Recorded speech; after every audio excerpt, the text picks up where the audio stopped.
Hey, you're at Steve Morris Engines. I'm Steve Morris. This is a engine we just got done with for Don Seib out of Maine. And Don was just here yesterday, but we're actually just finishing up and doing the video on it today.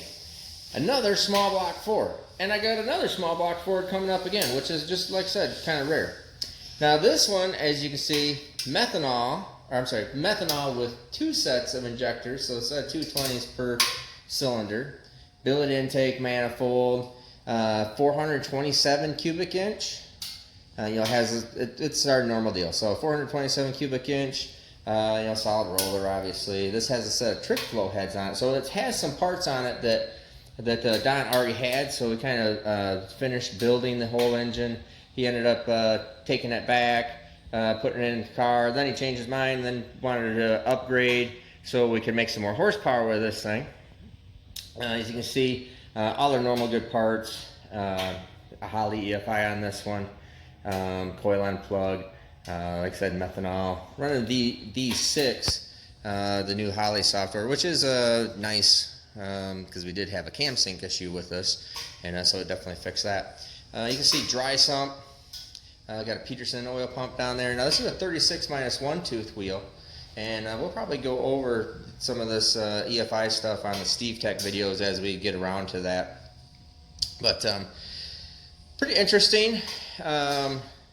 Also, so our power adder of choice here is this 94mm Garrett. Nice turbo, making pretty good horsepower. So turbo smart wastegate. Just don't happen. All this is all our Dyno stuff that we're using. Has the EGT, Holley EGT kit, all that good stuff. So we're using this all as our Dyno kit for a single turbo Dyno kit on a Ford. So we'll be doing that. And then, like I said, I have another Ford that's coming up that has twins, but we have the entire package that's out of the car for that one, because we do a lot of that where people can take that stuff out of the car, and we'll sort it all out and run it just as it is in the car. Here, he doesn't have any of this stuff built yet. So what we're going to do is we're going to go after this. Now, one of the benefits of using smaller twin injectors like this is exactly what we're doing, which is dual fuel. So we're able to run methanol at the 2,000 horsepower level and then run 93 octane pump gas level, all in the same injectors, just change fuel. Just literally change fuel in the cell, you're all done. Or if you really wanted to, you can have two fuel systems and two fuels. I mean, you can overcomplicate this to beat the band.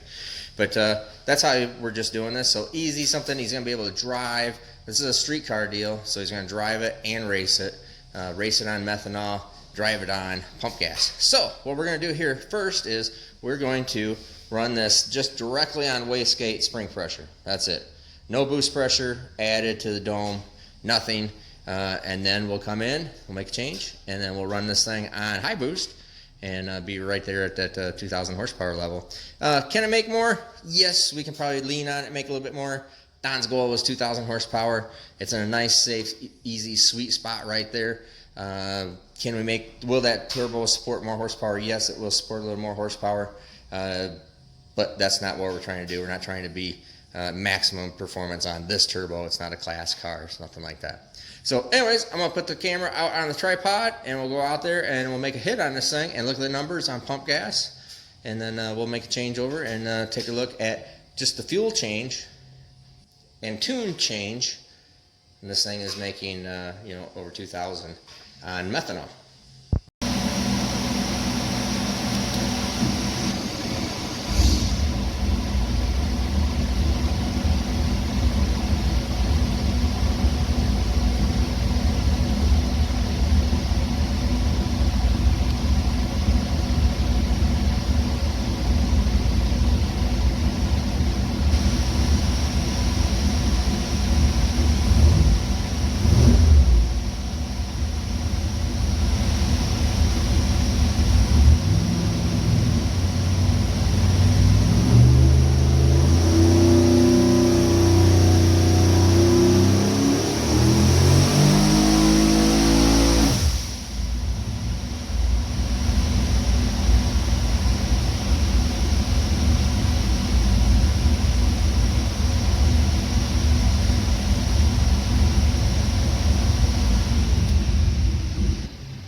Let's roll over, look at the screen.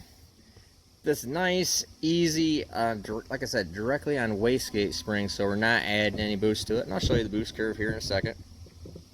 93 octane fuel, but 955 horsepower. And the dyno, actually, this is on my number 2 dyno. As if you guys pay attention to our dyno stuff and all their videos, that's number 2 dyno. Through that doorway there is our number 1 dyno. And that has a different motor on it right now that I'll be getting to here pretty shortly.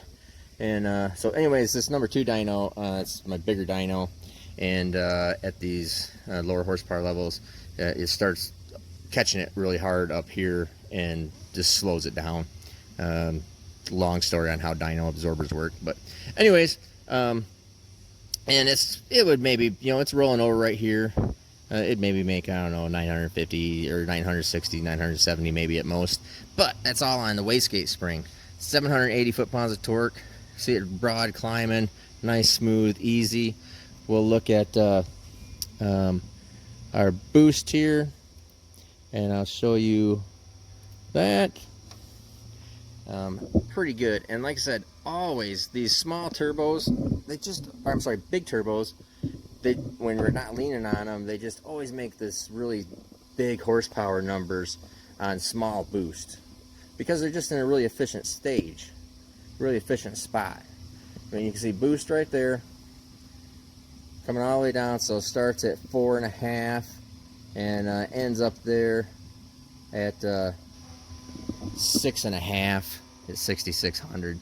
So I mean, basically it's starting to level out right through here, but that is pretty good numbers, and that's just what you see in these motors, where the turbo is just in this really efficient, nice, happy spot. Engine's happy, everything's happy, and you just don't have to have a lot of boost. Now, it's always diminishing returns. Just because it makes almost 1,000 horsepower at 6 pounds of boost does not mean it makes 2,000 horsepower at 12. It does not mean it makes 3,000 horsepower at 18. That's just not the way it works. Diminishing returns on as we run the compressor through the map and the engine through the map. So anyways, I'm going to go in there. We'll make a change and come back out. I'm going to just change fuel. So just going to change the fuel in that cell right there, and put methanol in it, cycle it, and I'll come back out and we'll make a hit on methanol. Alright, so just got the fuel changed over, so let's make a hit.